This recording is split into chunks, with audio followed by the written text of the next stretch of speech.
So kay diri gisgutan man gud nga si about si Adan o si Jesus. So katong ni sulod ang sala sa kalibutan tungod sa unang tao nga si Adan. Oh. Mauna ang gihisgutan sa Romans 5 na the one man. The one man nga pinagi sa usa ka tawo. Atong Nagdala siya og kanang kamatay. So mo na ang pag-fall in na-refer na sa Genesis. fall in Genesis. So na-refer siya sa Genesis 3. anto daw sa Genesis 3. So atong i-review. Sahon? Basada ko ng Sis Virgin. Genesis 3. So tanang mananap nga gibuhat sa Ginoong Dios ang bitin mao ang labing limbungan gipangutana sa bitin ang babay. Gidid-an ba di ay kamo sa Dios pagkaon sa bunga sa tanang kahoy sa tanaman? To.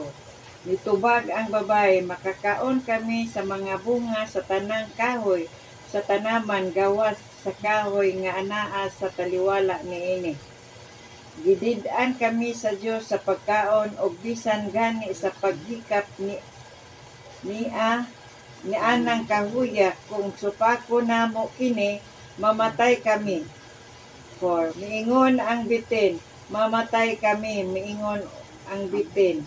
Mamatay kami. Dili tinuod nga mamatay kamo. 5. Gisulti kini sa Dios kaninyo kay nasayod man gyud siya nga kung mukaon kamo niini maambit ang maabli ang inyong salabutan og mahisama kamo kaniya nga nasayod unsay maayo og unsay daotan.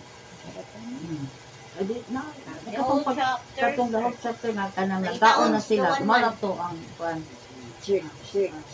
Sa pagkakita sa babae nga ang maong kahoy maanindot kayo og laming kanon ang bunga niini og makapahimo kaniyag maalamon magkuha siya og bunga og gikaon niya kini unya gihatagan niya ang iyang bana og mikaon usab siya sa pagkahuman gayud nilag kaon naabli ang ilang salabutan og nakita nila nga hubo di ay sila busa naghimo naghimo sila mga tapis gikan sa mga dahon sa kahoy igera aron itabon sa ilang lawas. Diya na, kaya kasala naman na sila. Sa pag Genesis 3, pareha sila sa deliver na siya dito sa Roman 5 na adi na kung ang answer na gawa.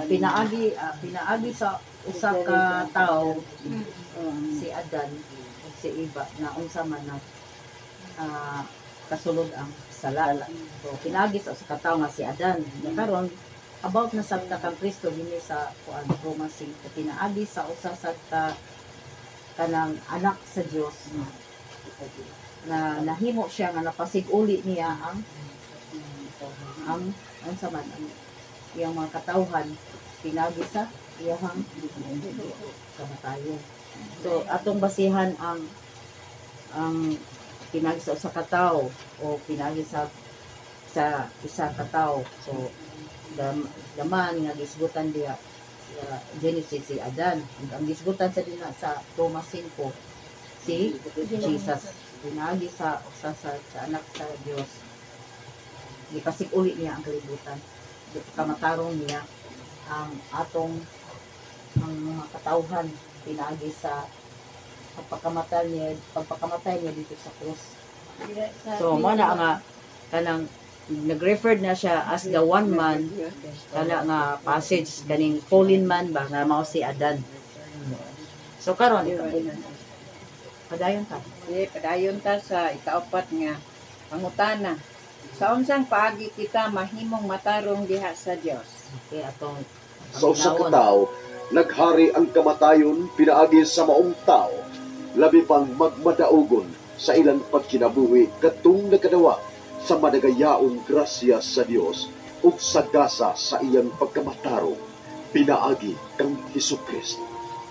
Busa ang pagpakasala sa usa ka tawo mo'y nahimong hinungdan nga silutan ang tanan apan pinaagi sa matarong nga buhat sa usa ka tawo, maluwas ug makaanggon sa kinabuhi ang tanan. Pinaagi sa pagkamasupilon sa usa ka tawo, daghan ang nahimong makasasala. Pinaagi usab sa pagkamatinumanon sa usa ka tawo, daghan ang gihimong matarong sa Dios. Gihatag ang balaod aron mudugang ang kalapasan, apan diin midaghan ang sala. Labaw pang midagaya ang grasya. Busa ingon nga naghari ang sala pinaagi sa kamatayon. Maghari usab ang grasya sa Dios pinaagi sa pagkamatarong nga magdala kanato ngadto sa kinabuhing walay katapusan. Pinaagi kang Hesukristo nga atong Ginoo. Oh. So, sa pangpuntanan, sa balik ang pangpuntanan sa Virgin. Sa patmutangutana sa unsa paagi kita manimong matarong diha sa Dios. Romans 5:15-21. Sa may mga tubag. Ang akong tubag sa number 2 na Christian, musa ingon nga naghari ang sala pinaagi sa kamatayon, maghari usab ang grasya sa Dios pinaagi sa pagkamatarong nga magdala ka na ang magbuta sa kinabuhing walay katapusan. Pinaagi kang sa Kristo nga atong Ginoo. Yes, sa 21. So, arihan, no? Nalay sa inyong mga answer niyo din. Oh, katong giingon na po kagali na ba nga, pinaagi sa usa ka tawo, isupak. O mao to nga, mao na nga nakasulod ang sala ng kalibutan. So, nakalapas ang tanang mga tao. Dayon, pinaagi sad sa usa ka tawo, ang grasya sa Dios. Di pa kamatarong kita niya, pinaagi kang Ginoong Hesus. So, naay kuan gihapon diri, note sa leader. So, basa palihog. Sis Virgin. As sin come into the world through The one man Adam, Adam, so so righteousness righteousness comes into the world. through the one man Jesus Christ. So, wala na isang nga ang sala misulod sa kalibutan sa usala ka tawo nga si Adan. Pero